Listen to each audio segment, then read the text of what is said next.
Boa noite, pessoal. Sejam todos muito bem-vindos à nossa aula beneficente, Regulados para Regular, a abordagem Greenspan Floor Time e a importância do apego e do vínculo afetivo para o neurodesenvolvimento. Essa aula, esse encontro, foi pensado com muito carinho e, de fato, com muito afeto, partindo do meu coração. E tem muito a ver também com o momento atual da minha vida, né? Hoje, já com meus quase 40 anos, atuando no modelo DIR Floor Time, com agora a Greenspan Floor Time Approach, há 15 anos, né? Já atuando no modelo. Muitas coisas já se passaram, muitos conhecimentos chegaram, muitas inovações, muitas técnicas, e o que eu posso dizer para vocês é que de tudo que eu já estudei até hoje, o maior aprendizado pessoal que dia após dia eu me deparo e também percebo que é o que as famílias precisam, que é o que nós mesmos precisamos, é justamente a regulação, né? E aí, pensando nesse tema, hoje eu sou mãe de uma adolescente, né? Minha filha Laura estreando a adolescência, vai fazer 13 anos agora em agosto. Regulados para regular faz cada vez mais sentido para mim. E como que realmente o relacionamento, essa importância do vínculo afetivo, do apego, é o que faz a diferença no desenvolvimento dos nossos filhos, dos nossos pacientes, dos nossos alunos. Não importa qual é o seu status no momento, se é mãe, se é terapeuta, se é professora, a relação, o relacionamento vai ser o berço do desenvolvimento de todos nós. Essa é a verdade. Então não tem como, já eu e as minhas tiradas, né, de início para ir ambientando vocês. Não tem como a gente esperar a regulação do outro se a gente não tiver regulado, né? Não tem como a gente querer que o outro desenvolva se a gente não tem condições de desenvolvê-lo, de ajudá-lo a atravessar por esse processo. E aí, nada melhor do que falar sobre um tema tão afetuoso, tão respeitoso, tão lindo em uma aula beneficente. Então, todos os recursos que foram arrecadados e que ainda serão arrecadados nessa aula vão ser direcionados para a família de refugiados de guerra, né? Eu conheci a Missão Mais, que fica localizado no sul, perto aí, pessoal, Florianópolis, Curitiba, fica ali próximo, eu não lembro agora o nome da cidade, mas eu, inclusive, estarei lá. Eu vou viajar para lá agora na sexta-feira, vou ficar 9 dias, 8 a 9 dias lá com eles. E vou trabalhar também nessa frente de apoio a pessoas, famílias que estão em situação vulnerável, por conta de perseguição, de guerra, perseguição religiosa também. Enfim, para quem ainda não conhece o modelo, bem rápido assim, só para vocês saberem, inclusive, o modelo DIR Floor Time, ele nasceu de duas pessoas que foram sobreviventes do Holocausto, né? Foi o doutor Sterling Greenspan e a doutora Celina Wider.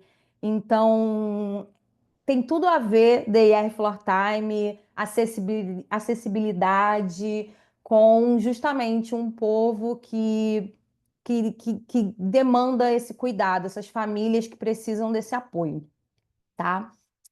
Sobre um pouquinho sobre mim, de uma maneira diferente também aqui. Não vou falar de formação e título, nada disso. Vou falar sobre quem eu sou. Meu nome é Paula Lins, eu sou fonoaudióloga, sim, muito prazer, quem ainda não me conhece, mas eu sou uma pessoa e uma mãe neurodiversa. Então, tanto eu quanto a minha filha, nós somos neurodiversas, somos neurodivergentes. Eu tenho aí, né, o TDAH, na verdade, Eu acho que o sobrenome Lins já vem com o gen, o marcador do TDAH tinha que ser chamado Lins, porque é realmente algo da nossa arquitetura genética. E eu também tenho descalculia, tenho algumas outras questões. Nos últimos anos eu descobri uma variação gênica que tem a ver também com a síntese do cortisol. A gente vai falar um pouco sobre cortisol para o final dessa aula, inclusive. E o DIR Floor Time, o modelo DIR Floor Time, a Greenspan Floor Time Approach chegou na minha vida como justamente um caminho de respeito e afeto que me ajudou a entender quem eu era e onde eu também poderia chegar, né? Porque muitas coisas chegam na nossa vida, muitas das vezes, para mostrar aquilo que a gente ainda não é, né? Não quem a gente é de fato. Então, o modelo DIR Floor Time, a Greenspan Floor Time Approach, quando eu conheci, eu estava terminando a faculdade e eu lembro que eu já atuava com o espectro autista, já trabalhava como mediadora, na época a gente falava muito mediador, né, mediadora escolar. E eu lembro que eu não estava me adaptando aos modelos comportamentais que tinham na época, o estágio que eu fazia, as mediações, as supervisões não combinavam muito. E eu não entendi ainda que não combinava, não era só comigo, né? Não era só, desculpa, não era só com a minha profissão, porque como fono, para trabalhar comunicação, linguagem, nas faculdades, a gente geralmente já tem uma abordagem mais interacionista, né? É muito difícil você ver uma fonoaudióloga sair da faculdade sem esse pensamento mais social, mais interacionista, né? Quando trabalha com linguagem. Mas depois eu fui entendendo que não era só uma questão da profissão, né? Não é que não combinasse com a aquisição da linguagem pura e simples, mas é porque realmente tinha alguma coisa que dizia respeito a mim. E por isso eu não me enquadrava naquele modelo, é um modelo mais tradicional. E aí, conhecendo o modelo DIR Floor Time e trabalhando com a abordagem Greenspan Floor Time, eu fui entendendo quem eu era, o meu potencial, como usar aquilo que muitas das vezes eu fui ensinada que eram meus pontos difíceis, meus pontos frágeis, como usar isso tudo ao meu favor. E hoje em dia é o que eu mais vejo como ganho pessoal no modelo, é enxergar quem eu sou, a minha origem, quem é minha família, como lidar com eles, né? Como nós podemos ser colaborativos na nossa sociedade, que está tudo bem ser diferente. Tem uma expressão bem conhecida, né, que surgiu numa campanha de síndrome de Down há uns anos atrás, ser diferente é normal. E hoje eu estou bem ultimamente, né, principalmente do ano passado para cá, que eu tenho estudado muito sobre trauma, eu estou muito na pegada do Gabor Mate. Não sei se vocês já ouviram falar, que é um psicólogo, e ele tem um livro que fala sobre o mito do normal. Então, hoje em dia, para mim, não existe esse negócio de normal. Normal, normalidade. Quem é normal? Não sei, não conheço. Nunca vi, nem comi, nem só ouço falar. Não sei. Cada um é cada um. E tá tudo bem. E hoje a minha missão é ajudar a desenvolver pessoas através dos relacionamentos, encontrando seus propósitos de vida também. Isso vai desde os meus pacientes, as suas famílias e também as minhas relações de uma maneira geral. Não apenas respeitando, mas valorizando essas diferenças, porque respeito é bom, claro que é, mas muitas das vezes a gente respeita, mas não vai nem no nível de desafio bom para que você possa ter um upgrade na vida e nem também discordando da pessoa. Não, vamos respeitar, mas também vamos valorizar. Então, tudo que é bom pode ficar melhor, não é isso? De uma maneira respeitosa sempre, claro. Então, essa é a minha missão de vida, eu entendo como minha missão. E o modelo DIR, Floor Time, a Greenspan Floor Time Approach, chegou para me ajudar a despertar tudo que de melhor existe em mim, é, aperfeiçoar os pontos que precisavam ser aperfeiçoados e melhorar aí as minhas relações, que é o principal. Então vamos lá, vamos começar. É, Como o nosso tempo é curto, infelizmente não vai dar para cada um contar a sua história, né? Nós já estamos aqui em 12, né? Ainda tem mais pessoal que vai assistir depois, mas eu gostaria que vocês fizessem essa, essa auto, essa autoapresentação, né? Pensem aí agora, quem são vocês? Como se vocês tivessem que se apresentar agora, mas tentando tirar um pouco da profissão. Vocês viram que eu tentei, mas atravessou um pouco. Não tem problema também. Mas quem é você? Qual é a sua missão? Qual é o seu propósito de vida? Tenta resgatar um pouco de quem você era lá na sua infância. Qual é a sua história, né? Quais são as vozes que você ouve? O que ecoa lá da sua infância? Eu vou falar um pouco da minha enquanto vocês vão refletindo aí, né? Eu falei sobre o TDAH. Quando eu era criança, não se falava sobre TDAH ainda. Então, as vozes que ecoam na minha infância são vozes boas e vozes também ruins. Eu acho que a voz que mais ecoa hoje é a voz da minha avó paterna, que ela falava que eu era muito criativa. Então, eu lembro da minha avó falando isso. A Paula é muito criativa. A Paula é danadinha, igual a mim. Mas também tem as vozes que falavam que eu parecia um menino, que eu não tinha modos, que eu estava tumultuando, que eu precisava me comportar melhor. Eu lembro da minha infância, foi uma infância muito feliz, apesar de alguns acidentes de percurso. Literalmente, eu tenho 5 pontos na testa, 3 aqui na boca e 2 aqui no queixo. Então, muito agitada, em uma família agitada por natureza, então eu estava sempre em perigo e me colocando em perigo, né? Mas tive uma infância feliz. Tenho um irmão mais novo, tenho uma irmã mais velha.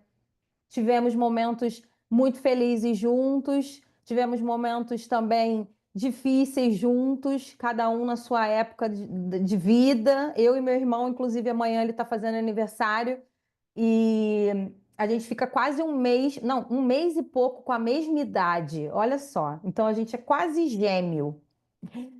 Então, muitas das minhas memórias de infância eu tenho junto com meu irmão mais novo. E tenho também algumas memórias da minha irmã mais velha brincando com a gente, mas ela era 7 anos mais velha, então tenho muito mais memórias da minha irmã cuidando ou tentando cuidar da gente. E com isso, momentos onde ela teve que brigar com a gente também. Anda mais rápido, vocês estão muito devagar. E a gente tendo que andar até o ponto de ônibus, pegar o ônibus, que a gente estudava em um outro bairro. Enfim, eu lembro desses momentos. Eu lembro dos meus sonhos de infância, o que que eu queria ser quando crescer. Eu lembro também que quando eu comecei a falar sobre o que eu queria ser quando crescer, algumas pessoas disseram que eu não seria isso. Algumas por simplesmente perceber que eu poderia ser qualquer coisa dentro do meu potencial, e outras que não. Não, acho que você não tem potencial suficiente para ser isso que você está imaginando, né?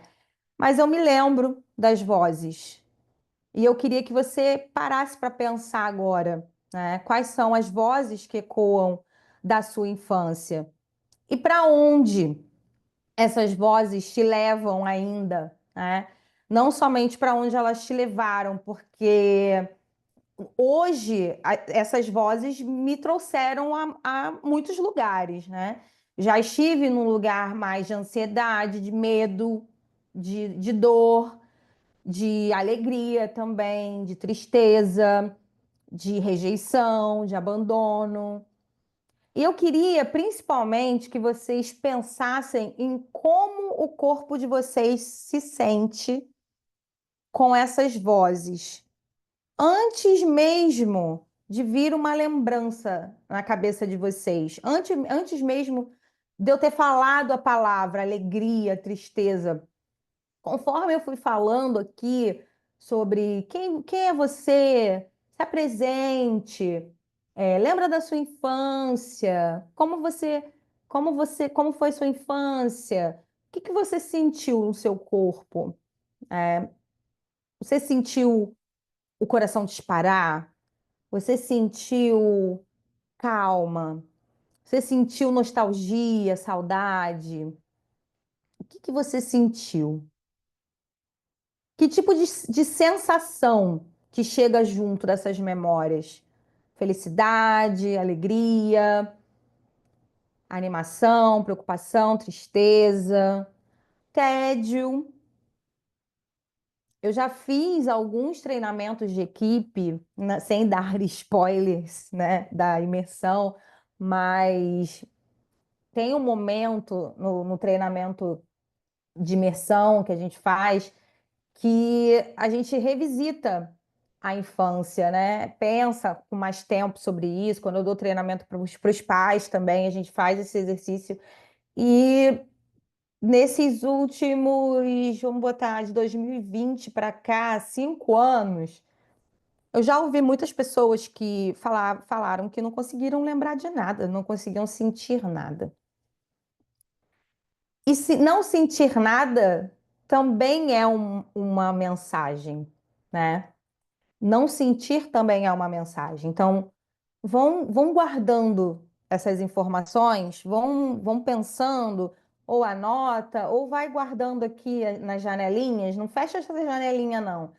Só vai pensando sobre isso, porque apesar da nossa aula ser voltada para nós, os cuidadores, né, regulados para regular, então eu vou falar muito mais da gente do que dos nossos, mas a gente vai falar deles também. Então, quando a gente pensa muitas das vezes em como é difícil para a gente lembrar de situações que aconteceram na nossa vida, a gente precisa pensar em como também não deve ser difícil para eles. Então, quando a gente pensa assim, como terapeuta, a primeira vez que eu atendi um paciente do espectro autista, como eu me senti? Como foi o primeiro paciente que vocês atenderam sozinhos ou o primeiro estágio que vocês entraram numa sala? Como vocês se sentiram? Ou a família, né? Como foi que você se sentiu quando seu filho nasceu? Ou quando você recebeu o diagnóstico? Quando você levou numa terapia pela primeira vez? O que você estava sentindo? Eles também têm memórias desses momentos. E muitas das vezes memórias que não vem à consciência. A gente vai falar mais sobre isso daqui a pouco. Ficam no corpo, são memórias sensoriais, né? São sensações. Então, pensem sobre as sensações de vocês. Como eu me sinto quando eu estou diante de um caso que às vezes eu não consigo achar a peça que falta naquele quebra-cabeça? Como eu me sinto quando eu consigo ver o avanço de um paciente, de uma família, quando eu consigo responder uma pergunta assim, rápido. Como eu me sinto quando eu não consigo ter respostas? Como eu me sinto? Parem para refletir sobre isso um pouco.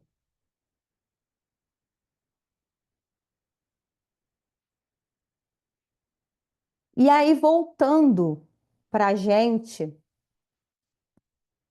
o corpo, ele guarda todas essas marcas, né? Indo um pouco agora pro caminho da dor, do que é difícil. O corpo, ele guarda tudo, né? Ele guarda o que é bom e ele guarda também o que não foi tão bom assim. Mas o que, quando a gente pensa em regulação, eu botei aqui 3 pontos para a gente pensar. O que que a gente faz quando a gente se sente estressado, quando a gente sente dor, quando a gente não está feliz, quando a gente está com uma dificuldade? A quem você recorre nesses momentos de dor e de estresse? Pode ser, assim, podem ser pessoas palpáveis, pode ser também a espiritualidade, né? Não vou direcionar nenhuma religião aqui, mas cada um tem um caminho. Pode ser a natureza, mas pensando em conexão, vou falar também mais sobre isso, né? Nós somos seres humanos, então nós fomos desenhados para nos conectar. Existe uma genética, existe uma biologia da regulação que a gente só alcança com um par igual ao nosso, né? Por isso é tão importante a gente pensar agora, quem é a minha pessoa de segurança? Quem é o meu apego seguro, né? Quem é a pessoa que eu recorro? Ou as pessoas, né? Eu, por exemplo, eu tenho tipo uma máfia do meme. Pode parecer nada a ver com o que eu vou falar agora, mas eu e as minhas conexões, né? Então, assim, tem gente que eu mando meme sobre o Rio de Janeiro, tem gente que eu mando meme, figurinha engraçada sobre terapia, tem gente que eu mando coisas sobre infância, tem gente. Existe uma máfia, então eu direciono coisas para grupos diferentes. Às vezes a nossa dor, o nosso estresse também é assim. Então, coisas sobre o meu filho, minha filha, eu converso mais com a minha mãe, coisas sobre amizades, de repente eu converso com outras amizades, coisas sobre casamento, sobre namoro, relacionamento, eu converso com a minha psicóloga, que seja. Às vezes a gente faz isso também, né? Nem sempre é uma pessoa só que a gente fala sobre tudo. E às vezes é também. Então, quem é essa pessoa?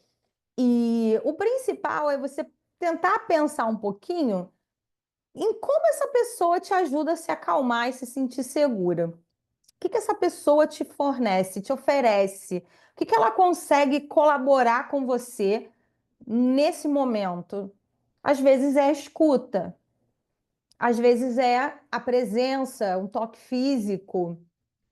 Às vezes é a resolução do problema, né? Tem gente que existe na nossa vida basicamente para ser pau para toda obra. A gente fala, tô com problema, a pessoa conhece o encanador, o eletricista, o recepcionista, né? Conhece todo mundo, já tá ligando, já tá marcando. Se deixar a pessoa vir na sua casa e já faz tudo e pronto. E tem gente que traz essa calma, essa segurança de outra forma. Também existem estações na nossa vida, né? Onde em determinados momentos a gente precisa de abordagens diferentes. Às vezes tem momento da minha vida que eu preciso de pessoas que me deem uma sacudida assim, que, oi! Porque às vezes parece que eu tô vendo tudo ao mesmo tempo, mas não tô vendo nada. Então, às vezes eu preciso de alguém que fala, opa, olha aqui, isso aqui está precisando de mais atenção agora. E às vezes eu preciso de pessoas que me ajudem a enxergar o todo de novo. Não, você está muito tempo aqui nesse hiperfoco. Volta, volta, volta para a Terra, volta para a Terra. Então, como são essas pessoas? Como elas te ajudam a se acalmar, a se sentir segura? O que que seu corpo pede? Quando seu corpo pede determinada regulação, quem você procura e como essa pessoa te ajuda? E o mais importante também, qual a estratégia que você usa quando essa pessoa não está disponível?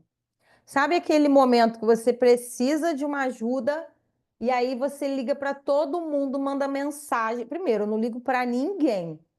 O dia que eu ligo para alguém, que eu ligar para alguém, ou é porque eu esbarrei no telefone, foi errado, ou é porque tem alguma coisa muito errada acontecendo comigo e eu preciso de muita ajuda.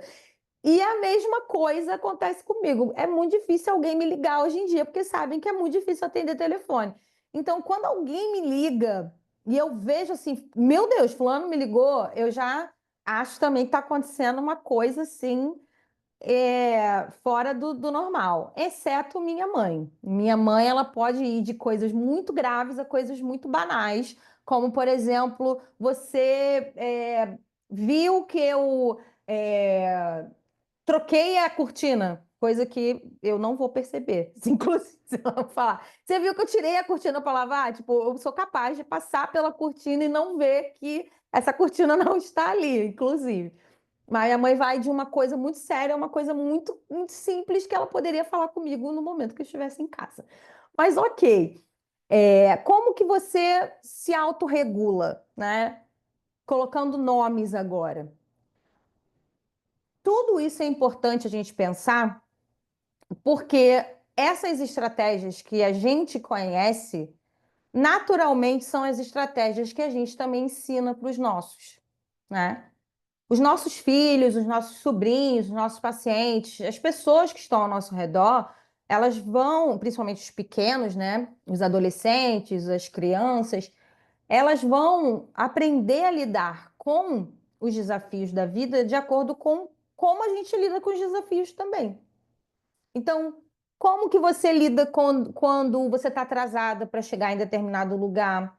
Como você dirige? Se você avança sinal, se você não avança sinal, se você xinga alguém, se você não xinga, É, como que você se organiza? Se você fica completamente desorganizado o resto do dia porque você saiu atrasado, ou se você consegue voltar calma e, e fazer o que você precisa fazer. Isso tudo a gente está transmitindo o tempo todo.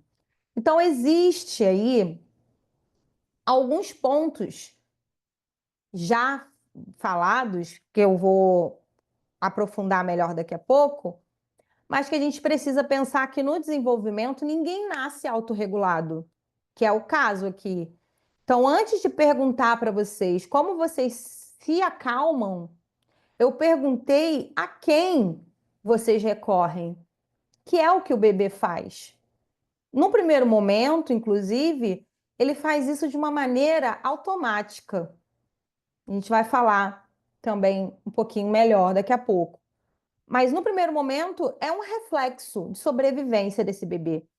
Se ele não chorar, se ele não demonstrar com o corpo dele, com choro, com grito, com o corpo, que tem alguma coisa acontecendo, dificilmente a mãe, o pai, o cuidador que está ali com ele vai conseguir sincronizar com ele e entender o que ele precisa.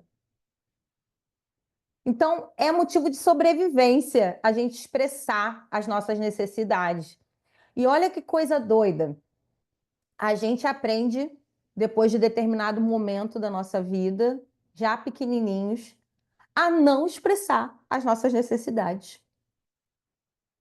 Se vira sozinho, vai lá, tem que se virar, tem que ser independente.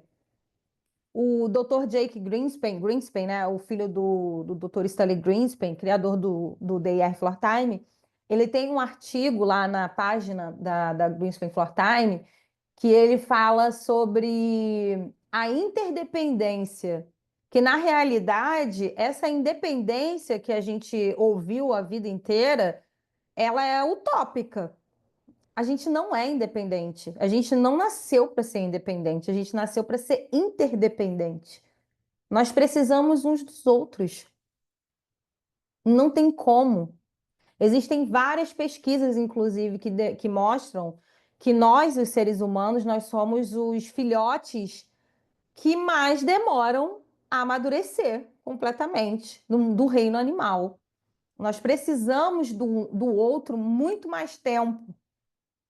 Um bebê cachorrinho, vamos pensar assim, um filhotinho do cachorrinho. Geralmente, 3 meses de vida, esse bebezinho cachorrinho já pode ser doado, não é isso? Tem gente até que faz antes, mas não é recomendável. Mas ele vai viver, ele vai sobreviver. Agora, um bebê ser humano, ele não consegue se virar sozinho. Ele não vai conseguir. Ele vai precisar de mais tempo. E não só em relação à sobrevivência de alimentação, de sono, de vigília, de caça em relação a isso, mas nós, seres humanos, nós temos essa diferença em relação às outras espécies que tem a ver com o afeto, o vínculo afetivo. esse vínculo faz a gente ser criativo, é esse vínculo, esse interesse afetivo que faz com que a gente seja flexível no nosso pensamento, que a gente alcance maneiras diferentes de resolver, às vezes, a mesma coisa, que a gente possa descobrir novas formas, né? Vamos pensar aí nas invenções, nas primeiras invenções. Eu fico pensando, a gente está aqui agora numa aula online, transmitida ao vivo, que eu não sei qual é o atraso, se são 1, 2, 3 segundos de quando eu falo, e quando chega em vocês. Mas alguém em algum momento descobriu a luz, e aí alguém descobriu o computador, aí criou o computador, depois alguém criou a internet, depois alguém criou tudo isso aqui. E vão ter mais coisas que eu nem posso imaginar, né? Tem mais coisa que vai aparecer e a gente nem sabe ainda. E isso é da nossa espécie. Essa busca constante pelo novo, pela, pela melhor qualidade de vida, pelo que a gente tem para colaborar no mundo, o legado, não é só sobre descobrir a luz. A pessoa que descobriu a luz, ela não descobriu a luz para ela só. Já pararam para pensar nisso? Geralmente, as descobertas tiveram a ver com a comunidade. É uma necessidade daquela comunidade, né? Enfim, continuando aqui, né? Então, quando a gente vai entendendo sobre o vínculo, sobre a comunicação, sobre a regulação, como que esse bebezinho ele nasce num ambiente ali, dentro de uma cultura, dentro de uma comunidade, onde, no primeiro momento, ele não faz a menor ideia do que está acontecendo no corpo dele, e ele precisa se expressar, que no início é automático, para que ele sobreviva. Essa é a verdade. Sendo que vocês acham que um bebê que nasceu lá no palácio, que tem todas as estruturas disponíveis para ele, pessoas fazendo trocas e trocas de plantão. Se ele der um, Se ele chorar um pouquinho, já tem gente para trocar ele, já tem gente para trazer o que ele precisa e o que ele não precisa. Vocês acham que ele vai se expressar, né? Da mesma forma, o ambiente que ele está vai ser o mesmo ambiente da outra criança que nasceu, de repente, lá no meio do deserto, onde a família é nômade, não tem um lugar específico para moradia, onde aquela mulher deu à luz sozinha, muitas das vezes, dentro de um contexto, de um cenário. Isso eu estou falando do extremo, né? Com uma guerra acontecendo, já que foi um assunto que eu abri aqui no início, tá mais na minha memória agora. Com uma guerra acontecendo, a incerteza, não sabe nem onde o marido está, onde o irmão está, onde as outras pessoas estão, se aquela criança vai sobreviver, se ela vai ter leite para amamentar, se não vai. Então, tudo isso serve para a gente pensar que o ambiente ele vai ser ele vai ser preditivo de como a gente vai lidar ou não com esses desafios. Então, um ambiente onde talvez não tenham tantos alarmes ligados, o meu sistema nervoso ele vai estar no mais equilibrado. Eu não vou precisar estar o tempo todo, né? Alerta, alerta, alerta, alerta, vai cair alguma coisa, não sei se vai ter comida para comer amanhã, não sei se um animal vai devorar o meu filho, eu não sei o que vai acontecer, em comparação a outras necessidades, a outras questões também, né? Cada ambiente tem o seu desafio. E aí, com isso, hoje existem muitas pesquisas que falam sobre o estresse tóxico e como esses primeiros estresses tóxicos, tá, gente? Existe o estresse moderado aí, um estresse adequado, eu esqueci o termo agora, mas que é o estresse que nos leva aos desafios que vão nos impulsionar um desenvolvimento e tá tudo bem. e existe o estresse tóxico que nos leva a situações traumáticas. Quando a gente fala sobre o estresse tóxico, que aí tem a ver com a exposição à miséria, à dor, à fome, a, há situações também, né, que tem a ver com a família. Então, aquela família já vem de uma linhagem de pessoas que são perseguidas, que foram escravizadas, que foram subjugadas. Isso tudo, gente, hoje já existem pesquisas que demonstram que tudo isso fica também na nossa genética e que o ambiente ele pode tanto servir como um gatilho para ampliar isso, como também o ambiente ele pode servir como um remédio para, vamos dizer assim, redimir o que aconteceu com os nossos antepassados. Eu estava lendo um livro muito interessante esse final de semana, onde o autor ele falava exatamente isso. É como se o nosso corpo, como ele guarda as marcas, né? Inclusive tem um livro que o nome é exatamente esse, O Corpo Guarda as Marcas. O Corpo Guarda a Marca, acho que é isso, do Bessel van der Kolk, que já tem ele em português. Então, eu acho que a tradução é isso, o corpo guarda, guarda a marca. Ou é guarda, guarda as marcas, né? Enfim. E aí, o autor desse livro, ele fala que é como se o nosso corpo, como ele guarda tudo, ele prepara a próxima geração nossa para sobreviver já esperando aquilo que você viveu. Olha só. Então, se você vem de uma família que tem muita dificuldade de atenção, tem muita dificuldade, tem muito estresse, muito barulho, risco, perigo. Tô dando exemplo da minha, por exemplo. A tendência é que os seus filhos sejam pessoas mais assustadas, sejam pessoas mais agitadas, sejam pessoas com maior facilidade, vamos dizer assim, estrutura para sobreviver a ambientes frágeis como esse que a geração anterior viveu também. Só que isso vai fazendo com que o nosso sistema nervoso vá ficando cada vez mais reativo ou hiporreativo. Então, também, se você em um ambiente, viveu em um ambiente, ou sua família veio de um ambiente onde você não tinha voz, se você fosse uma pessoa que lutasse pelos seus direitos, você seria preso, você seria encarcerado, você poderia ser morto.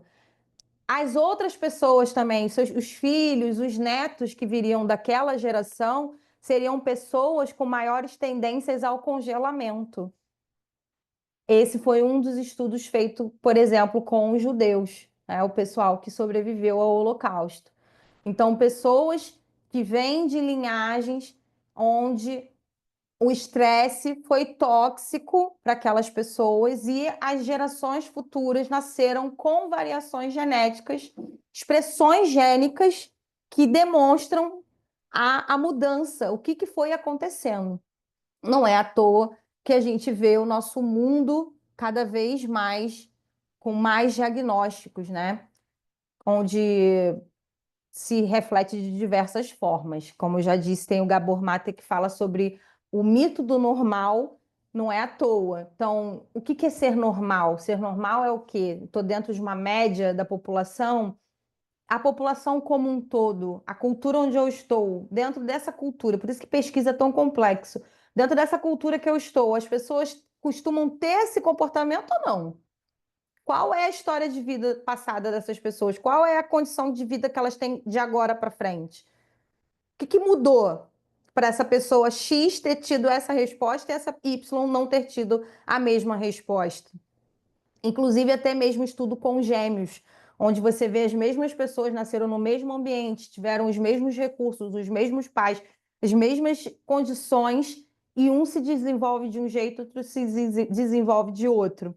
Porque não é só, digamos assim, de fora para dentro, tem o de dentro para fora também. Então, tem a forma com que cada um reage.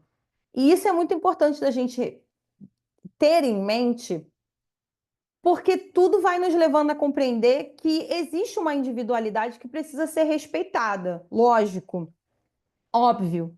E por isso não dá para a gente ter um padrão. Então, o padrão de normalidade é esse, o padrão de trauma. Então, até que ponto eu posso gritar com você? Eu posso dizer que esse grito aqui, ele é um grito ok, ou esse grito aqui vai te traumatizar? Eu não posso medir isso de fora. O que é trauma? Trauma é aquilo que a gente recebe e que a gente não dá conta de processar. Trauma é isso. Então, trauma pode ser para uma pessoa um acidente de carro onde, infelizmente, a família não sobreviveu, ela foi a única sobrevivente. E trauma para uma outra pessoa pode ser dirigir um carro e ela não ter sofrido nenhum acidente. E só essa experiência para ela de ter um automóvel, ter que lidar ali com a direção de um carro já é uma experiência traumática. Isso sem levar em consideração experiências anteriores, tá? Não tem nada a ver com espiritismo, não, tá, gente? Estou falando de genética mesmo. Onde, se você vai estudar a expressão gênica, tem a ver, pode ter a ver com situações anteriores. Como eu disse para vocês, tem o livro que eu estava lendo sobre não começou em você. Não começou em você, o nome do livro. E eles estavam falando sobre uma pessoa que tinha uma pulsão de morte, e ela, toda vez que ela tinha essa pulsão de morte, essa coisa de vou acabar com a minha vida e tudo mais, ela sempre tinha uma ideia de acabar com a vida dela de alguma forma que envolvesse explosão, gás. Ela sempre falava dessa forma. E aí, como eu já antecipei para vocês, foi dentro de um estudo de familiares de judeus. Essa pessoa nem se ligava muito nisso, nessas histórias e tudo mais, mas quando o psicólogo foi investigar, vamos dizer assim, né, fazer ali o estudo da história daquela pessoa e tudo mais, aí foi entender que lá a bisavó dela foi uma das pessoas que foram para a câmara de gás lá em Auschwitz. Então, lá a bisavó dela. Mas, Paula, como é que isso acontece? Não sou médica, mas vou contar para vocês porque eu achei muito interessante. Quando a nossa bisavó já tinha nascido, dentro dela já tinham óvulos. Assim como nos nossos avós tinha toda lá a questão seminal, não é igual das mulheres. Da mulher é mais fácil de explicar, mas nos homens também. Então, os óvulos lá da bisavó já tinham a nossa avó. E a nossa avó já tinha a nossa mãe. Então, dentro do ventre da nossa bisavó, antes da nossa avó nascer, já tinha o óvulo da nossa avózinha lá dentro da nossa bisavó. E com isso, a expressão gênica que acontece, a modificação genética que acontece por conta de um estresse é capaz de modificar toda a nossa estrutura reprodutiva, inclusive. Por isso que quando a gente fala de passou de pai para filho, não é só uma questão assim emocional, não, porque eu escutou as histórias, não. Já tem estudos que demonstram que é mais do que isso. Isso é muito sério, muito profundo. Não dá para discorrer mais sobre isso, né, mais a fundo sobre isso. Mas continuando aqui, estresse tóxico. O Centro de Desenvolvimento Infantil de Harvard, eles têm alertado a respeito desse nível de estresse que é tóxico para o ser humano, principalmente na primeira infância. A gente fala dos 100 primeiros anos de vida. 100 primeiros anos não, né, gente? 100 primeiros anos é muita coisa. 100 primeiros dias de vida de uma criança, são os 3 anos ali, os 3 primeiros anos, que é a fase que acontece aí maior desenvolvimento neurológico. Esses três primeiros anos, esses 100 primeiros dias de vida, a gente precisa estar muito atento a esse controle do estresse. Claro que aconteceu, Não tinha essa informação e agora? O que que eu faço? Vamos mudar agora. Dá tempo. Por quê? Por conta da neuroplasticidade. Essa é a mágica da neurociência, né? Da nossa espécie. O nosso cérebro é plástico. Eu tô com problema na língua, por isso que às vezes eu tô igual o Cebolinha aqui. O nosso cérebro é plástico, então não tem essa. Lesionou, acabou. Não nasceu com uma conexão boa, então não tem jeito. Não, tem jeito sim. E isso que é o legal. Então, eu tô com quase 40 anos, eu tô com essa informação agora, mas para mim não tem mais jeito. Tem sim, tem sim. Seu cérebro, ele pode criar novas rotas. E assim como toda essa coisa tóxica que pode ter acontecido aí, ó, até 3 gerações anteriores à nossa, né? E a gente pode passar por 3 gerações ainda, tanto coisa ruim quanto coisa boa também. Então, se hoje eu escolher ter uma vida um pouco mais livre desse estresse, buscar mais a minha regulação, a gente vai falar um pouco mais sobre isso também, eu posso mudar a história das minhas próximas 3 gerações. E outras, né? Não só 3, né? E outras. E mais, e mais, e mais. E isso que é muito legal. Nós somos geneticamente desenhados para buscar essa conexão afetiva. A relação é a cura. E eu tenho certeza que, assim como eu, a primeira vez que eu ouvi essa palavra, eu estava num momento, essa expressão, e eu estava num momento onde não era isso que eu acreditava de verdade. Tipo, a relação é a cura, mas a relação me machucou. Como que a relação é a cura? E aí entra o que acontece no nosso cérebro, gente. Por isso que a gente precisa estar regulado. Por isso que a gente precisa o tempo todo buscar ressignificar o que a gente passou. Porque se a gente não acreditar que na relação pode ter cura, automaticamente nosso cérebro vai alimentar que o relacionamento é dor. Então a gente não vai mais se relacionar com as pessoas. Só que isso não vai nos levar para um caminho de cura. Isso vai nos levar para um caminho de adoecimento. E aí aumenta a ansiedade, aumenta a depressão e também o que a gente vai transmitindo para os nossos. E aí agora eu vou trazer a neurociência. Então, falei de uma maneira mais filosófica, mais poética, mais terapêutica, e agora a gente vai falar um pouquinho mais tecnicamente, cientificamente. Isso tudo, gente, acontece a nível de sistema nervoso autonômico. Por isso que eu quis fazer essa introdução dessa forma com vocês, para caminhar com vocês até esse momento, não chegar e pá, toma aqui, neurociência para vocês. Não. O nosso cérebro, o nosso sistema nervoso autonômico, ele tem uma tendência à resposta que vai ter como base a nossa história de vida. Então, se eu tô numa história de vida dentro de um contexto familiar, dentro de um contexto cultural, dentro de um contexto nacional, né, comunitário, mundial. Vamos lembrar aí da época da pandemia, né? Então, o mundo todo vivendo uma situação, nós vamos ter uma tendência maior a agir de uma maneira simpática, em relação. Simpático não é simpático de legal, não, tá? É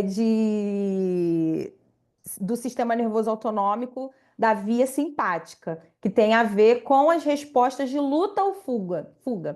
Então, quando eu me deparo com uma situação desconfortável, eu saio pela tangente, não, gente, não, não, eu já me fecho, já fechei meu ouvido, já não quero mais ouvir. E não, esse papo aí para mim não quero. E essa pessoa, não quero falar sobre isso. A gente luta ou a gente foge. Isso é uma resposta autonômica. significa de autônomo, significa que a gente não tem que pensar para dar essa resposta. O nosso corpo vai dar essa resposta automaticamente para levar a gente à sobrevivência. Então, tudo aquilo que o nosso corpo guardou da nossa vida, do que os nossos passaram, que ele detectou que isso aqui é arriscado, ele vai fazer a gente evitar, a gente fugir. E assim também existe uma outra via, que é a parasimpática, que também é uma via de sobrevivência mais primitiva, onde o cérebro ele fica num estado mais hiporreativo. É o congelamento ou só o isolamento, né? Então, os dois podem ter, na verdade, o parasimpático você vê mais o shutdown, que é um desligamento total. A pessoa pode, às vezes, até dormir.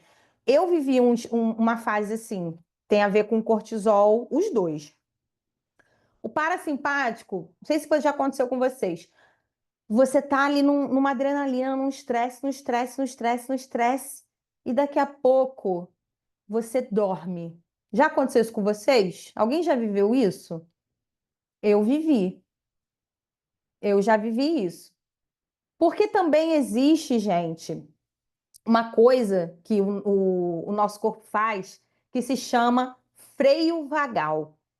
Vocês já pensaram se o nosso corpo não tivesse um freio, não tivesse um botão de alarme? Sabe aquele botão de parar as máquinas? Parou as máquinas, botão do socorro. Se o nosso cérebro só ficasse estressado, nosso corpo só fosse estresse, estresse, estresse, aumentando, aumentando, aumentando, surto. E não desse esse apagão. O que ia acontecer com a gente? Eu vou dizer uma das coisas que acontece: convulsão. Convulsão é uma delas. Ataque cardíaco, né? Parada cardiorrespiratória é uma delas. O nosso corpo, ele precisa parar a gente em alguns momentos, porque senão ele vai colapsar. Trazendo um pouco para a realidade das nossas crianças, apesar de que, inclusive, eu já tinha tido essa ideia mais cedo. Já vou falar aqui para vocês logo, porque eu sou dessas. Eu dei uma aula no passado sobre regulação para as crianças. Não sei se todos vocês assistiram. E montando essa aula, eu lembrei disso. Eu falei, pois eu vou dar essa aula de bônus para quem fez essa aula também. Então eu vou subir a outra aula de presente para vocês terem o complemento dessa aula aqui, que aí eu falo mais deles.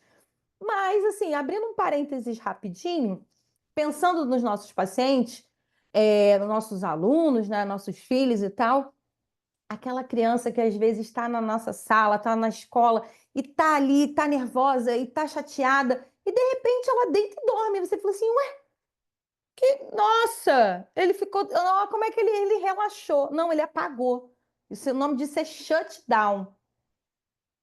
É shutdown. Só que existe aqueles que vão ativar no simpático até chegar no meltdown. Não sei se vocês conhecem esses dois termos, mas é colapso, tanto um quanto o outro. Só que no meltdown é aquele surto, né? Aquela crise, grito, choro e fica vermelho, coração acelerado e tal. Só que aí você chega num nível de estresse tão, tão, tão, tão, tão alto que o seu corpo puxa esse freio vagal e você ativa o parasimpático, só ele sozinho fazendo isso para você sobreviver. E aí, aquela pessoa que muitas das vezes ela era uma pessoa super reativa, ela agora parece que está meio no mundo da lua, parece que dissociou. Parece não, dissociou. A expressão é essa, está dissociada. Então, eu vivi isso. Eu vivi um estresse tão grande numa fase da minha vida que, inclusive, eu hoje tenho, né, o diagnóstico de transtorno de estresse pós-traumático, e eu vivia num cortisol tão alto, tão alto, tão alto, que chegou um momento que o meu corpo, tipo assim, eu acabei com a quantidade de cortisol que eu tinha.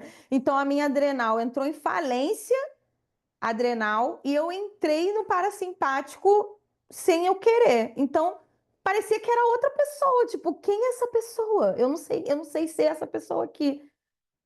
Eu não conseguia reagir aos eventos mais. E eu tive que fazer uma reposição de cortisol por um tempo. Inclusive, nessa época, eu engordei 30 quilos por conta disso. Foi uma fase muito difícil. Até o meu corpo retornar, mas também por isso, né? A gente precisa mudar o ambiente, mudar algumas coisas na nossa vida, para o meu corpo entender: não, calma, o estresse foi embora, o perigo não está mais aqui para poder voltar. Claro que hoje eu tenho sequelas visíveis e notórias. Tô brincando, mas é verdade, gente. Ficaram sequelas, a minha adrenal voltou, graças a Deus, né? Não fiquei insuficiente total. A minha adrenal, ela consegue produzir um cortisol, mas é muito baixinho. Então, se eu fico doente, a minha imunidade cai muito. E hoje, inclusive, depois de passar por tantos médicos, eu descobri que eu tenho uma má formação gênica que tem justamente a ver com a síntese do cortisol.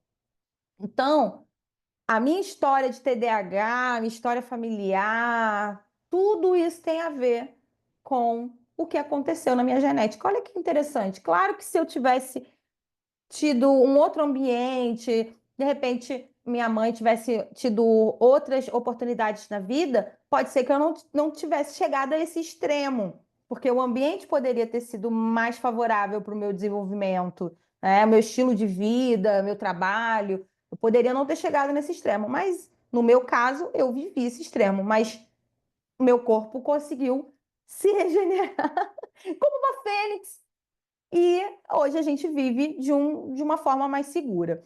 E aí existe o ventral vagal, que é o que a gente quer viver a maior parte do tempo. Por que não o tempo todo?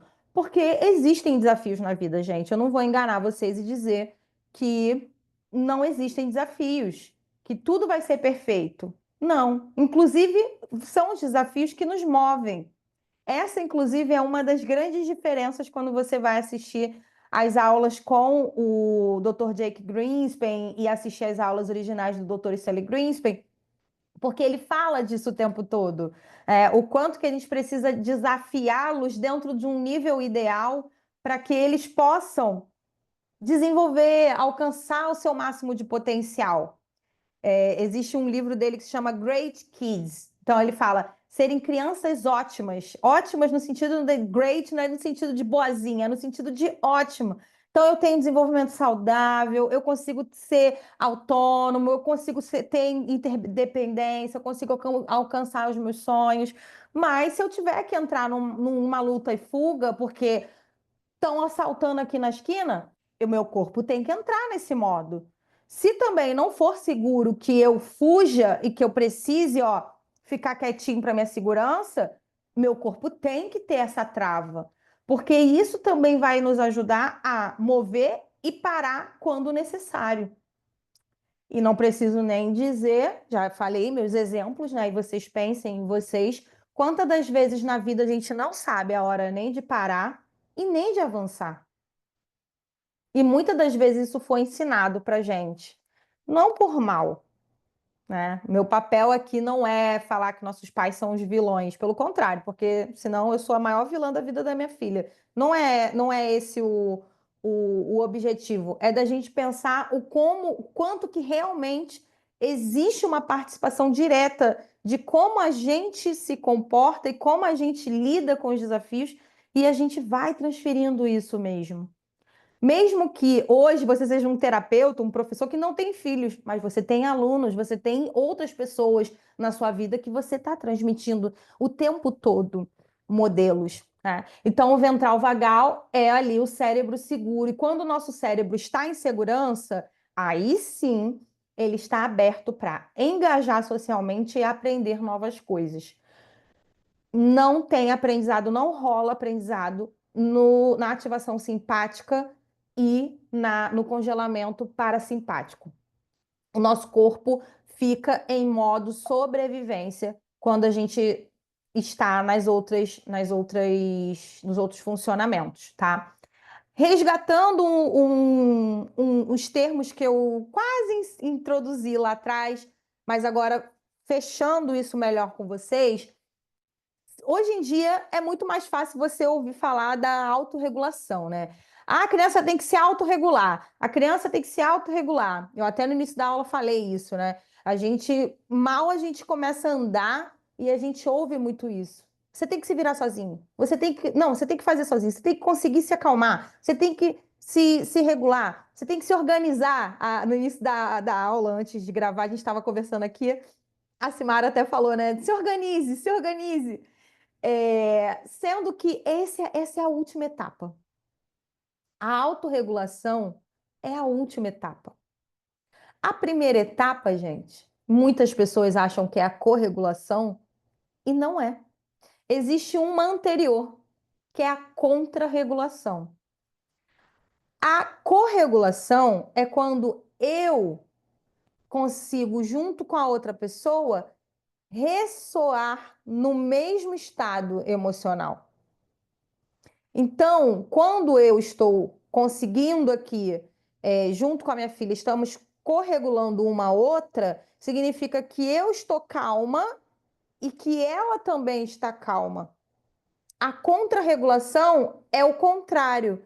Então, vamos supor, minha filha está numa crise de ansiedade, que é adolescência, nasceu uma espinha no meio da testa. Então, ela entrou numa crise porque nasceu uma espinha. Eu não posso entrar na mesma vibe que a dela. Eu não posso corregular com ela. Ela tá agitada e eu vou ficar agitada junto. A contrarregulação é quando você está em um estado e você está nesse estado para você conseguir ajudar o outro a sair de onde ele está, para vir para o estado que você está. Então, primeiro é a contrarregulação. Eu tô calma, minha filha está agitada. Então, eu permaneço calma e ajudo a minha filha a se acalmar. A minha filha agora está calma, eu também estou calma, então agora a gente está se corregulando. No futuro, quando eu não estiver presente, ou mesmo disponível, ela não vai precisar, significa que ela sozinha esteve em um estado de agitação, mas que ela mesma conseguiu retornar à calma. Seja porque pensou em coisas boas, seja porque fez uma oração, seja porque respirou melhor, seja porque dormiu, seja o que foi o que for que ela tenha feito, mas foi algo que ela fez por si só. Ela não precisou de outra pessoa contrarregulando para depois ela conseguir estar no mesmo estado que aquela pessoa para no futuro ela alcançar. Então existe essas três etapas. E, gente, não é porque eu tenho mais idade que significa, ou porque agora ela, inclusive, né? Por isso que eu falei adolescência, inaugurou a adolescência, e eu descobri que regulação mais do que nunca. A gente pensava que criança era difícil, a gente descobre que a adolescência é um negócio master. É tipo o chefão do videogame, né? Então, assim, a adolescência, quando você acha que seu filho estava regulado, ele vem com uma nova demanda que você nem. Gente, mas olha só que interessante. Ao mesmo tempo que você vê que são novos desafios, que vão trazer novas desregulações, né? Novas situações que ele vai precisar da nossa contra-regulação para corregular, para ele se autorregular lá na frente, a gente também vai descobrir um negócio que é meio triste, vou confessar para vocês. Primeiro, vou começar pelo mais suave, depois eu dou a outra pancada, que foi a pancada que eu mesma recebi. Primeira coisa, deixa eu ver o que vocês estão escrevendo aqui. Eu verificando meu cortisol amanhã. Pois é. Simone, a contrarregulação permitirá que no futuro a criança possa alcançar a autorregulação. Isso aí. Então, se você nunca consegue, é bem importante enfatizar isso aqui. Se você nunca consegue estar num estado emocional oposto ao do seu filho, paciente, comecem a refletir mais sobre isso e procurar ajuda. Porque eu vou dizer para vocês, eu vivi uns meses aí que estava difícil, viu? Contra-regular. Eu estava sempre entrando no mesmo estado que a da Laura. Ela desregulava, eu desregulava junto. Eu desregulava, ela desregulava junto. Tava tipo curto-circuito. E aí eu tive, opa, não, peraí. Eu preciso estar regulada. Foi aí que nasceu essa aula, inclusive. Eu preciso estar regulada, cara. Porque se eu não estiver regulada, eu não vou conseguir regular ela. Não vou conseguir. E outra coisa, esse regular a outra pessoa, né? É... Quanta pretensão é nossa? Porque, na verdade, a gente não vai regular ninguém. A gente vai ajudar o outro a alcançar a regulação. Não tem um botão onde eu vou apertar no outro, PEM, agora você está regulado.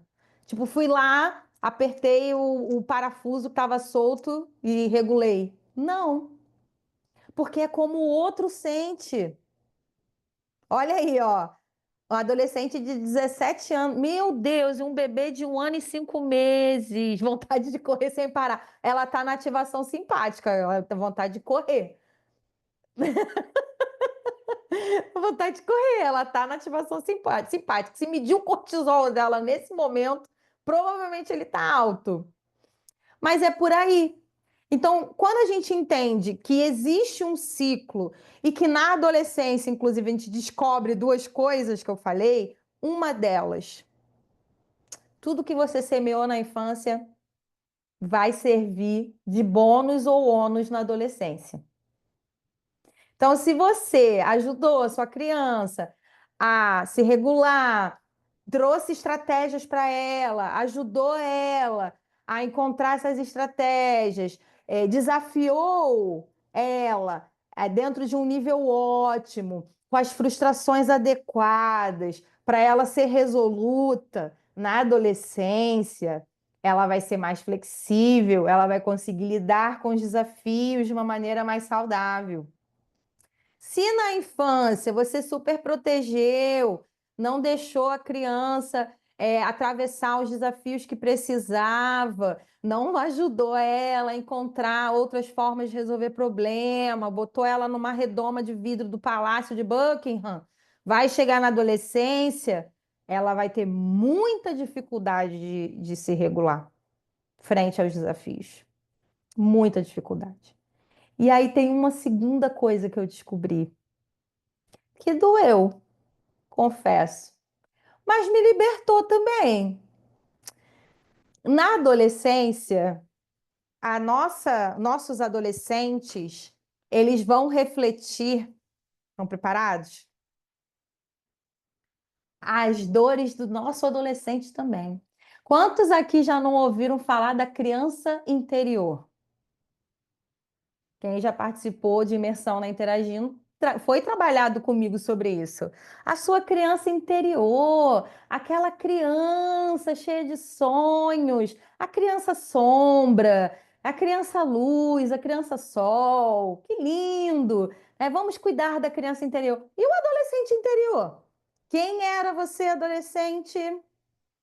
O adolescente que podia falar, que podia protestar, ou adolescente que tinha que ficar quieto, que não podia falar para não arrumar confusão, que via as coisas injustas e não podia reclamar.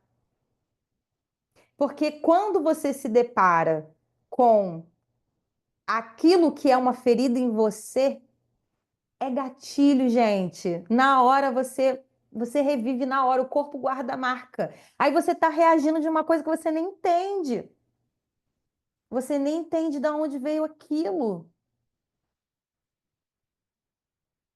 Eu não sei como é o adulto interior ainda, gente. Eu vou descobrir. Mas a criança interior me deu muito trabalho. E a adolescente interior, agora, eu descobri que essa adolescente interior precisa de tanto acolhimento, precisa de voz. E aí a minha adolescente nascida e criada, ela tem tanta voz. Isso me choca às vezes, mas eu criei ela para ter voz. Mas é tão difícil ouvir essa voz às vezes, meu Deus. A quem tem os adolescentes aí, é? E aí a gente reflete. Botei aqui uma citação da Laura Gutman, que tem vários livros muito bons dela. Quando um adulto está desorganizado emocionalmente, ele não pode organizar o mundo interno de uma criança. Ele não consegue. E eu posso dizer isso na vulnerabilidade, eu sou a primeira. Eu posso dizer isso de experiência própria. Não dá, não dá, não dá. Seguindo aqui mais um pouquinho, o que que a gente precisa fazer? Construir relações fortes. Relações fortes nos ajudam a passar por tudo isso, ressignificar e nos levar a um outro momento, uma outra estação da nossa vida. Apesar do que se passou, o cérebro tem a capacidade de mudanças. Basta vivenciarmos nossas experiências em relacionamentos seguros, sejam prazerosas ou desafiadoras. O nosso cérebro ele tem essa capacidade. Primeiro passo, já falei, comunique-se. Eu sei que a primeira coisa que a dor fala pra gente é evita, foge, luta, se esconde. Não. Comunique-se, compartilha com as outras pessoas, dentro do contexto aqui terapêutico, né? Dos diagnósticos, mas assim, cada vez mais, gente, eu tô menos presa nisso. Assim, são pontos a desenvolver, pontos fortes, né? Pontos em potencial, pontos ali a desenvolver, não importa, mas buscar uma comunidade que compreenda a sua dor, que compartilhe dos mesmos sentimentos, vale muito a pena.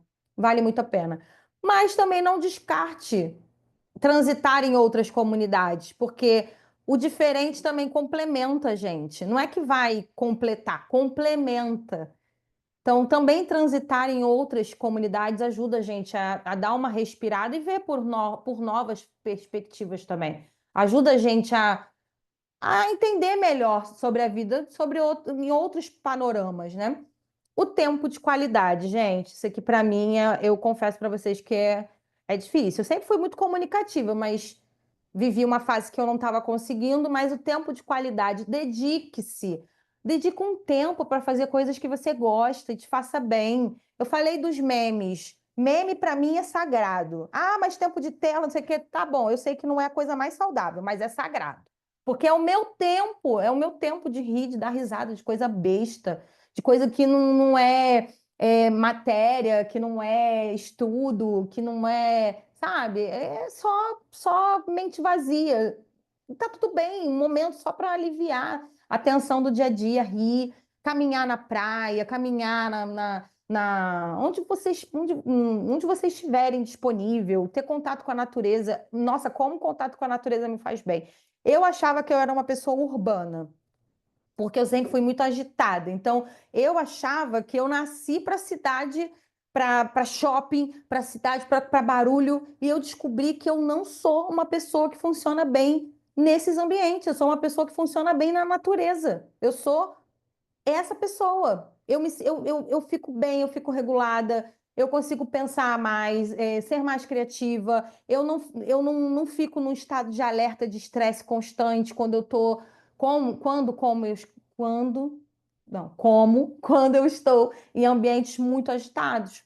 Me faz bem botar o pé na areia, botar o pé na água, molhar minha cabeça, sabe? Me faz bem. Então, resgate esse tempo de qualidade na sua vida. Resgata lá. Ou então tente coisas novas. Eu não sabia que eu era tanto essa pessoa da natureza. Eu descobri isso tem pouco tempo. E busque suporte também. Não hesite em buscar ajuda especializada.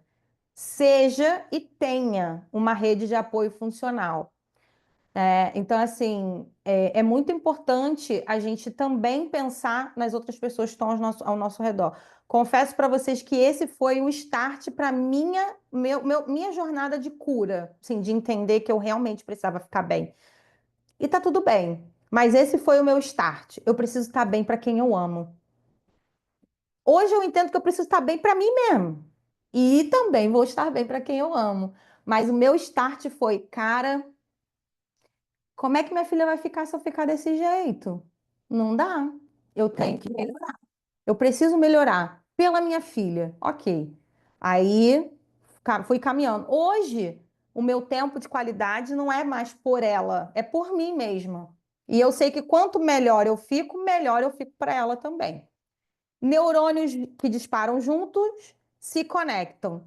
Neurônios que não disparam juntos se dispersam. O que isso quer dizer?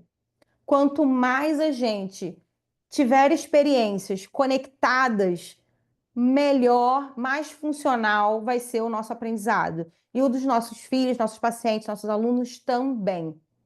É muito importante a gente entender isso, porque não adianta a gente querer trabalhar de forma isolada, porque no cérebro tudo acontece de maneira melhor, na verdade, acontece de maneira conectada. Ele foi projetado para ser interconectado e não de maneira fragmentada. Quanto mais fragmentado, mais difícil vai ser da gente ver tanto a gente usando esse aprendizado na vida, quanto os nossos pacientes, nossos filhos também.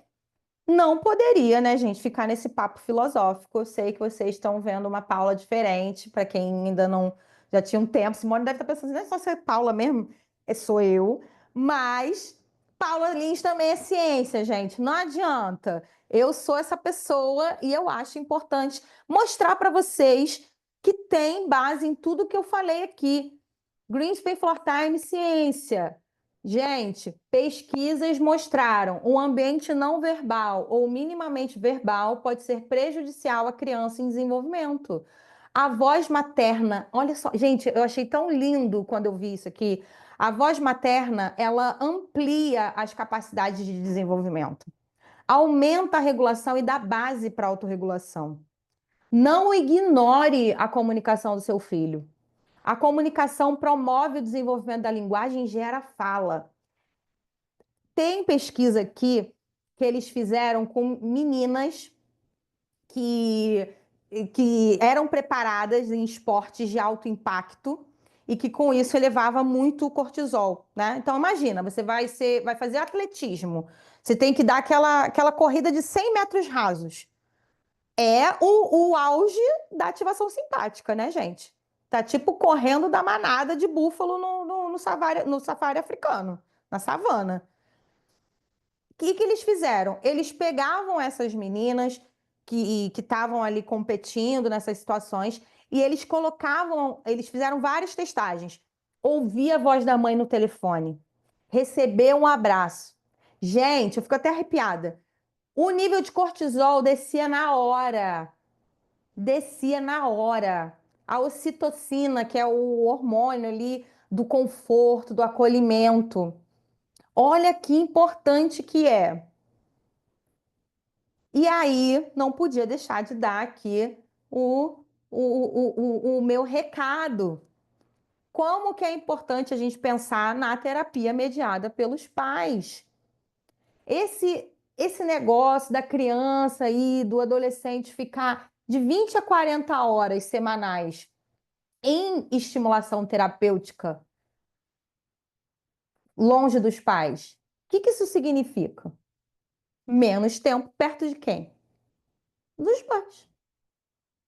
Agora, pensa, não estou dizendo para você botar 40 horas a família dentro de sala, não estou falando isso, mas para a gente pensar nesse outro lado da moeda também. Por quê? Porque as pesquisas mostraram isso. Quanto mais afastado era a criança ali no desenvolvimento da família, maior estresse tóxico tinha e menos desenvolvimento neurológico a criança conseguia alcançar. Então, as pesquisas, gente, demonstram o quanto que é importante você fazer esse controle do estresse. Aí agora vocês pensem comigo aqui. Criança na sala, chorando, triste, agoniada com o que está sendo estimulado lá dentro, que não valoriza o potencial, não segue ali o desejo dele, coloca ele numa situação de vulnerabilidade. Família na sala de espera sem receber acolhimento. O que vocês acham que está acontecendo? Uma quantidade de estímulos com qualidade ou uma quantidade de estímulos onde você perde a qualidade, onde você expõe tanto a família quanto o paciente a um estresse que é tóxico para o neurodesenvolvimento? É justamente isso que as pesquisas demonstraram. Tem uma aqui específica, deixa eu até ampliar aqui para mim, porque eu não estava vendo, só para ver, só para vocês verem aqui. Se vocês olharem aqui na referência aqui embaixo, tem um que está escrito assim, Kupfenstein. Ele fala sobre o aumento dos sintomas de estresse pós-traumático a autistas expostos à terapia ABA. Em cima tem esse Gottlieb falando sobre como que o tempo de separação entre pais e filhos gera trauma. O quanto que isso é traumático, o quanto que isso é ruim para o desenvolvimento. Aí tem o primeiro artigo aqui falando sobre como que, como que é o papel ali, a natureza da dopamina nas trocas, nas recompensas que acontecem nas terapias. O papel também na acetilcolina, no aprendizado e na memorização. Então, quando você trabalha ali dentro de um contexto de estímulo, de resposta, de condicionamento, você não está trabalhando com todos esses hormônios da maneira adequada. Por isso que fica ali na memória de curto prazo, não fica numa memória de longo prazo, dentro de um contexto integrativo, dentro de um contexto funcional, com todos os neurônios trabalhando junto, por isso que fica tão fragmentado, por isso que fica tão robotizado, por isso que fica tão fora do contexto, inclusive socioafetivo. E aqui é só para dar um susto mesmo. Eu fiz uma tabela com os principais artigos, os efeitos do estresse tóxico e as possíveis correlações com o autismo. E a referência aqui no canto. Então, olha, sistema nervoso central, o que acontece com o estresse tóxico?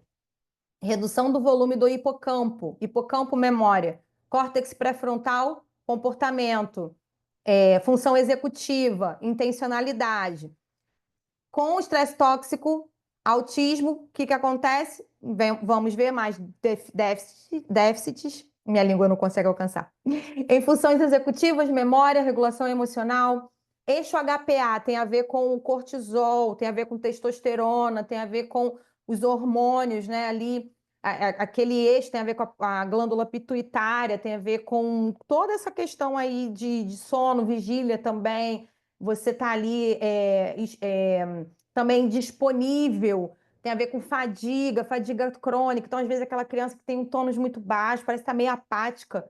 Vai lá observar se não tem questões voltadas ao estresse. Então, a disfunção do eixo hipotálamo, glândula pituitária, adrenal, essa liberação crônica de cortisol, o que vai gerar ao longo da vida? Eu sou um exemplo disso. Alterações em resposta ao estresse, hipersensibilidade, hiperreatividade emocional, a plasticidade cerebral também.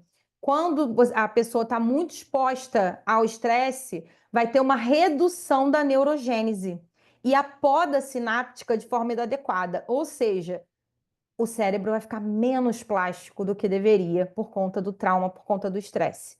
E aí você vai ter mais perturbações desse desenvolvimento sináptico, né, das conexões neurológicas ali, das sinapses, precoces em pacientes com autismo.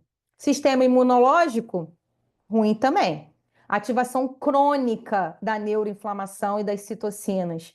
Por isso que é tão importante a parceria com médicos integrativos, saber o que está acontecendo, o nível de inflamação, fazer detox, uma alimentação saudável, diminuída em glutamato, diminuída em glúten, diminuída em lactose, em...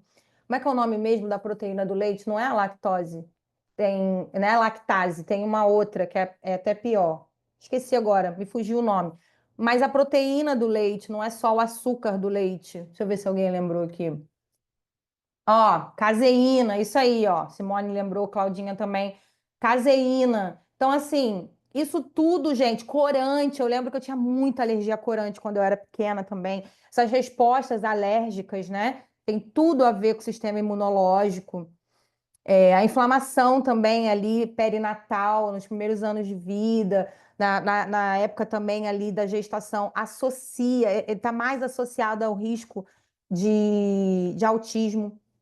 Desenvolvimento social, atraso na resposta social recíproca, menor contato visual. Então, pessoas que estão expostas ao estresse, eu não falei quando a gente estava lá na teoria polivagal, mas vocês vão ver isso melhor na aula que eu vou dar de presente para vocês, a outra, que já vai subir na plataforma. Assim que eu acabar aqui, eu já boto. Quem quiser fazer vigília já vai conseguir assistir. Tô brincando, gente. Vai dormir, pelo amor de Deus, ó. Hora de descansar, hora de estudar. Tem que descansar. Mas lá no parasimpático, quando a gente pensa no congelamento, que é mais primitivo, eles falam também sobre a lateralização do olhar, né? Igual o lagarto. Então, quanto mais eu estou nas respostas primitivas, mais periférico fica o meu visual. Então, é mais difícil de manter o contato visual, é mais difícil de estar numa conexão social com alguém. Quando eu estou num ambiente de perigo, eu não vou ficar com o foco voltado para frente, eu vou ficar com o meu olhar conectado com o ambiente todo. Eu tenho que fazer a varredura ali, ó, toda.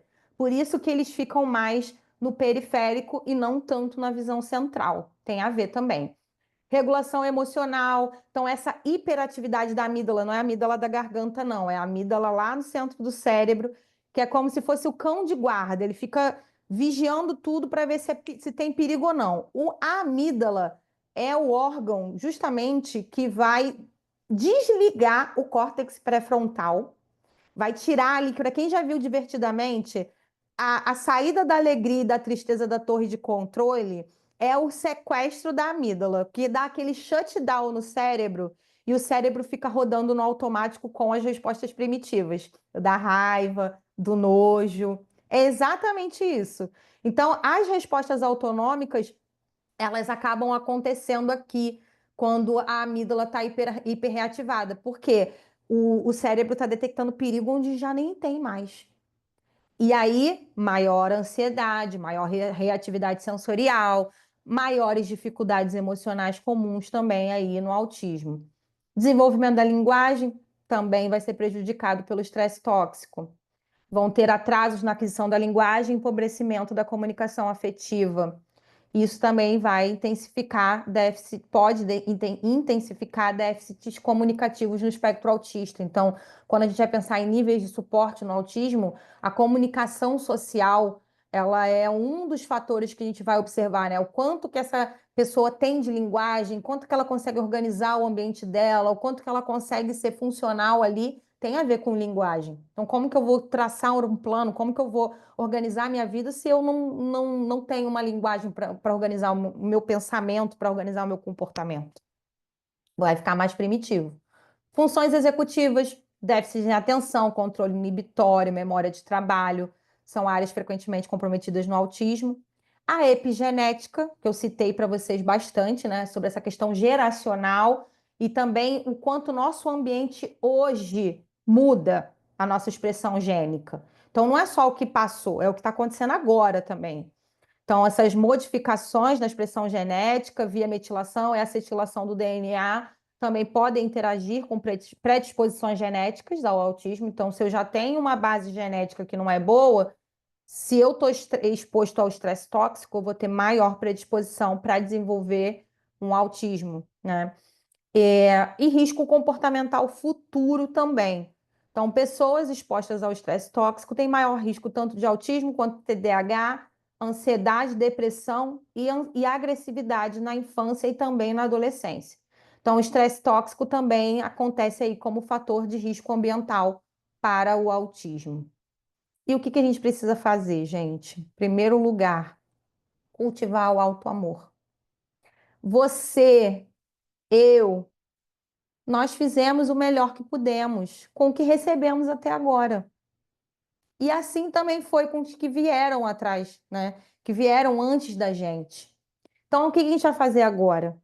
Assim como no começo a gente parou para pensar quem nós somos, Simone falando aqui, esquizofrenia. Gente, esquizofrenia é algo que eu lembro que há 15 anos atrás, 10 anos atrás, era impensado de se pensar uma comorbidade com autismo. Hoje em dia, o que a gente tem visto de pessoas sendo diagnosticadas com esquizofrenia dentro do espectro autista e também dentro de outros transtornos do neurodesenvolvimento, tem muito a ver. Tem muito a ver. O que a gente vai fazer? A gente vai tirar também o momento agora para agradecer a gente. A gente também merece um agradecimento por todo o amor, por todo o cuidado que a gente entregou para a gente durante esse tempo, para as outras pessoas. Vocês já pararam para se agradecer? Por mais que, ai, mas eu podia ter feito assim, eu podia ter feito assado, ai, eu podia ter tido mais paciência, ou eu podia ter sido mais veloz. Não, gente. Agradeçam pelo que vocês são e pelo que vocês foram também. Vocês deram o melhor, vocês fizeram o melhor que vocês puderam. Eu fiz o melhor que eu pude com as ferramentas que eu tinha e com a estrutura emocional que eu tinha para o momento que eu estava vivendo. Então a gente vai agradecer agora. Eu vou agradecer a mim mesma. Paulinha, obrigada. Obrigada, fofa, por ter sido tão fofinha durante muito tempo. Mas agora, aí eu vou fazer um compromisso comigo mesmo. Mas agora você não pode ser tão fofinha também. Você tem que dizer não de vez em quando. Também não precisa ser sempre. Mas olha, você fez um bom trabalho. Olha onde você chegou. Gente, olha onde a gente chegou. A gente está aqui. Olha aí. Você está aqui. Você conseguiu. Você está caminhando para alcançar aquilo que você sonhou, ou então você está numa nova jornada, não é mesmo? Nossa, pensar em 10 anos atrás, minha filha tem 13. Meu Deus, há 13 anos atrás. Caramba, eu não pensaria que eu estaria morando aqui em Vargem Grande, que é onde eu moro hoje, no meio do mato. Eu nunca me imaginaria morando aqui. E eu adoro morar aqui. Para sair daqui agora tá difícil, eu não quero. Gosto daqui. Olha quantas pessoas eu me conectei, olha quanta gente eu conheci, olha quanta coisa ainda sonho, ainda vou conquistar. Muito obrigada, Paula, por não ter desistido. Muito obrigada por ter tido coragem de ir, mesmo com medo. Muito obrigada por não ter desistido.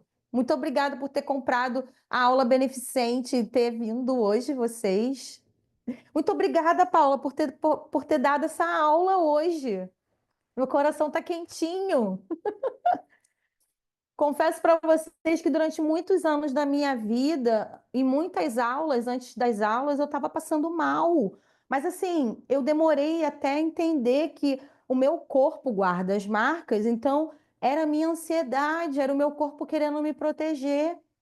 E hoje, antes dessa aula, acho que foi o dia que eu mais fiquei tranquila na minha vida, mesmo com essa língua aqui desse jeito que tá. Mesmo com essa língua assim, cortada, hoje, antes dessa aula, foi a aula mais tranquila que eu dei na minha vida. Sem brincadeira, porque eu sabia sobre o que eu ia falar, não que eu não soubesse nas outras aulas, mas eu sabia exatamente o que eu queria transmitir para vocês. E eu já aprendi a ler os meus sinais no meu corpo. Então, quando eu pensei, eu acho que eu não, que hoje eu passei na Interagindo uma visitinha de médico, mas passei lá. Eu acho que eu não vai dar porque eu vou dar aula. Geralmente eu fico, quando eu vou fazer alguma coisa, eu fico hiper focada naquela coisa, eu não consigo abrir outras caixinhas, olha a flexibilidade. E hoje em dia eu já consigo fazer. Eu já não fico naquele desespero. Inclusive, eu saí atrasada hoje de casa. Hoje foi um dia que eu falei para minha filha, acho que você vai entrar no segundo tempo. Aí ela, ai, mãe, você acha? Ela nunca entrou. Eu falei, mas hoje eu acho que você vai. E eu fui, levei, deu certo. Ela não entrou no segundo tempo. Inclusive, ela acabou de entrar aqui. Vem cá, Laura. Vai me matar. Vem cá, Laura. Dá tchau para todo mundo aqui, ó. A minha adolescente, gente. Ah, oi, gente. Não, já deu tchau, já não deu tempo dela dar oi, gente. Mas é sobre isso. E vamos nos comprometer também a cuidar mais da gente. Eu tenho que fazer mais exercício, tenho que me comprometer a ganhar massa muscular, porque eu já estou chegando aos meus 40, né? Preciso me comprometer a tirar mais tempo de qualidade com a minha adolescente. Está aqui, ó. Me comprometi diante de vocês, testemunhas, com a minha adolescente aqui do meu lado, hein, gente?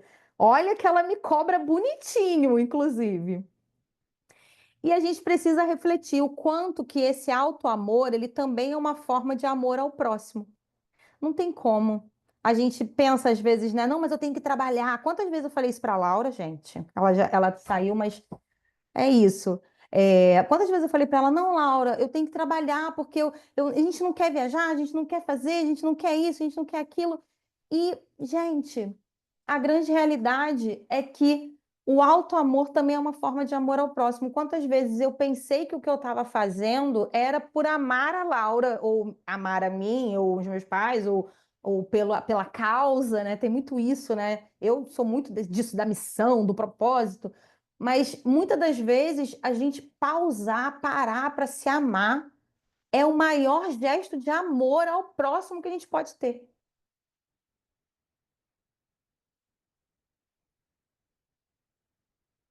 Profundo, né? Mas é verdade. Essa tem sido a minha lição desses últimos tempos, para mim mesmo. A autocura é a semente para a cura das futuras gerações. Isso para mim está muito claro. O quanto que a gente precisa buscar a nossa cura, mesmo emocional, sensorial, motora, que for, não importa qual esfera, espiritual. Inclusive, eu acredito que somos corpo, alma e espírito, né? Cada um tem uma linha aí, mas eu creio nisso. Cada um tem uma religião, não importa, mas cuidar de todas as esferas da nossa vida e entender o quanto que uma vai impactar na outra, não tem jeito, a gente precisa cuidar da gente na nossa totalidade, né? Na nossa integralidade. E, ai meu Deus, calma. Para a gente terminar, eu trouxe um vídeo. Gente, esse vídeo, ele é um vídeo bem antigo, mas ele é um vídeo, assim, eu não consegui pensar. Eu tenho vários vídeos, eu poderia mostrar várias coisas agora, mas eu pensei em duas coisas, na verdade. Eu pensei assim, como que eu posso mostrar para as pessoas o quanto que a nossa força, quanto que se a gente estiver bem, a nossa força vai poder levar os nossos filhos a lugares inimagináveis. E a segunda coisa que eu pensei foi: como que eu posso falar isso também, saindo um pouco da visão materna, né? Mostrei vários estudos aqui, a mãe, a mãe, a mãe, a mãe, mas e o pai? Inclusive, esse curso, o Glauber estava no início aqui ao vivo, né? Mas esse curso eu tive um número de pais, né, de homens, de terapeutas, muito maior do que outros cursos que eu já dei, já ministrei. Pessoas inscritas, né, do sexo masculino. E, e isso tem me chamado a atenção, porque eu tenho tido uma maior busca nos últimos tempos por homens, né, pais, pessoas que estão aí se apropriando, se apropriando não, se responsabilizando pelo lugar deles, né, dentro dessa paternidade, que é importante também. E aí eu lembrei desse vídeo, que é um vídeo antigo, mas eu acredito que vai encaixar bem aqui. É mais pelas imagens mesmo, porque o que vai aparecer ali eu já vou falar para vocês, que na realidade é a história de um pai que era oficial do exército e o filho tinha paralisia cerebral e um dia o filho ele pediu para concorrer, né, para correr Ironman, a maratona Ironman, que é uma das maratonas mais difíceis de você se preparar, porque você tem que correr, você tem que nadar, você tem que pedalar. Uma pessoa, né, um jovem, um adulto, com paralisia cerebral cadeirante. Ele concorreu Ironman junto com o filho dele. Então, ele fez todas as provas do Ironman, como se fosse um triatlo, né, pra gente. Tem Ironman aqui no Brasil também. É, enfim, essa competição. E ele fez todas essas modalidades com o filho dele. Todas.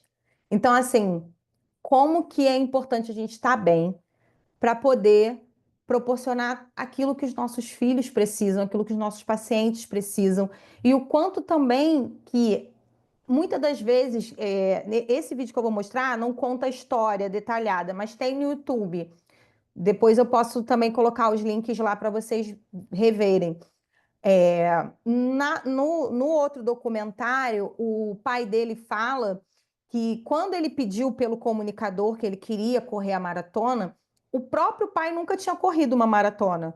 Então, o próprio filho revelou no pai um potencial que nem o pai sabia que tinha. Olha que lindo, gente. Então, muitas das vezes a gente pensa assim, não, eu vou desenvolver o meu filho vai fazer, meu filho vai isso, meu filho vai aquilo. Ou então, meu filho não dá conta disso, meu filho não dá conta daquilo. E muitas das vezes os nossos filhos estão vendo onde a gente pode chegar e a gente não vê. Então, assim, esse vídeo, para mim, ele une todas essas coisas, tá? Vou passar aqui agora para a gente assistir juntos. Sim, Franciele, depois se alguém lembrar o nome do filme, coloca, que meu pai também falou a mesma coisa. Tem um filme que conta a história desse pai e desse filho, mas eu não também não sei o nome do filme. Vamos assistir aqui o pedacinho.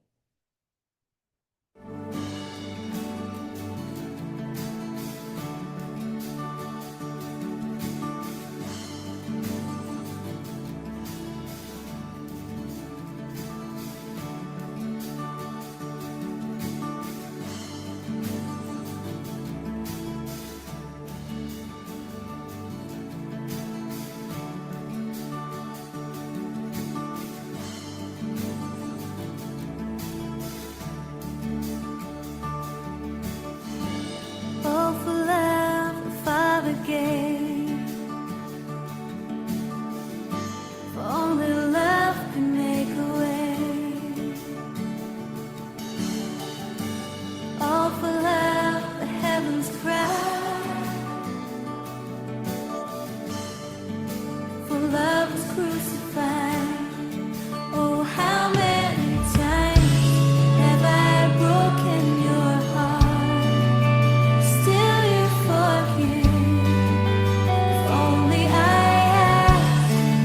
And how many times have you heard me pray? Draw near to me.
Ai, gente, muito lindo, né?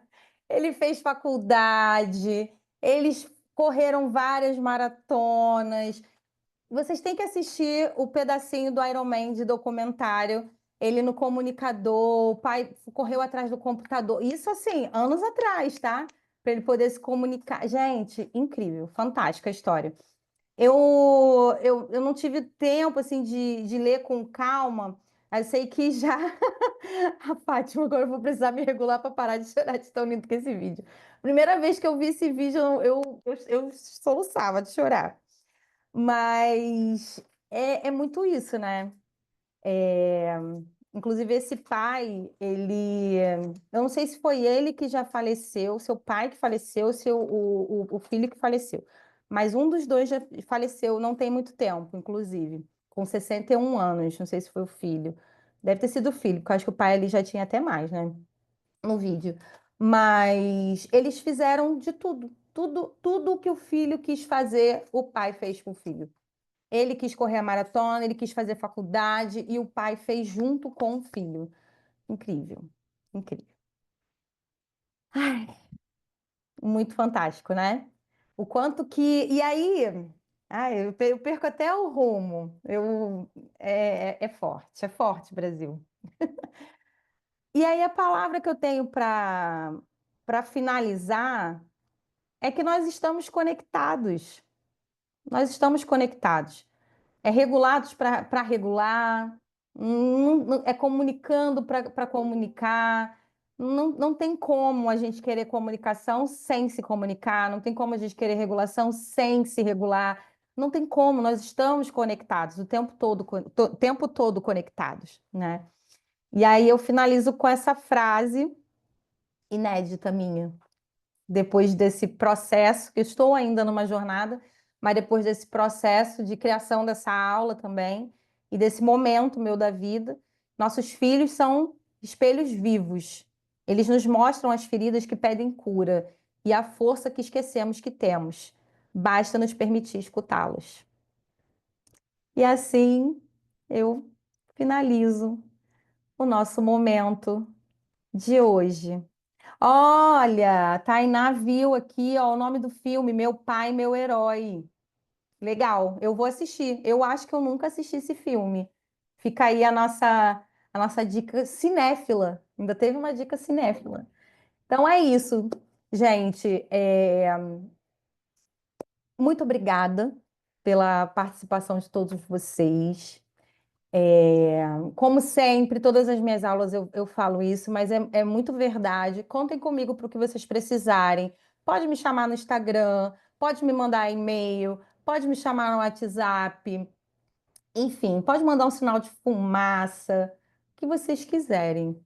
Tô aí, estamos juntos. DIR Floor Time, Greenspan Floor Time Approach, agora a Greenspan Floor Time, né? No Brasil também. Vamos ter as formações, fiquem atentos às próximas informações. O filho do Dr. Stanley Greenspan vai vir ao Brasil. Vocês são os primeiros oficialmente fora da Interagindo a saber disso. Ele vai vir ao Brasil. Em janeiro ele vai estar aí com a gente. Temos muito a desenvolver, é um modelo de desenvolvimento humano. Nosso cérebro, ele é fantástico e nós podemos semear nas próximas gerações e também viver dias melhores, por que não, né? Podemos viver agora dias melhores. E com certeza nós, estando bem, nossos filhos ficarão também. Beleza, gente? Vocês estão bem? Tá tudo bem? Muito obrigada, boa noite.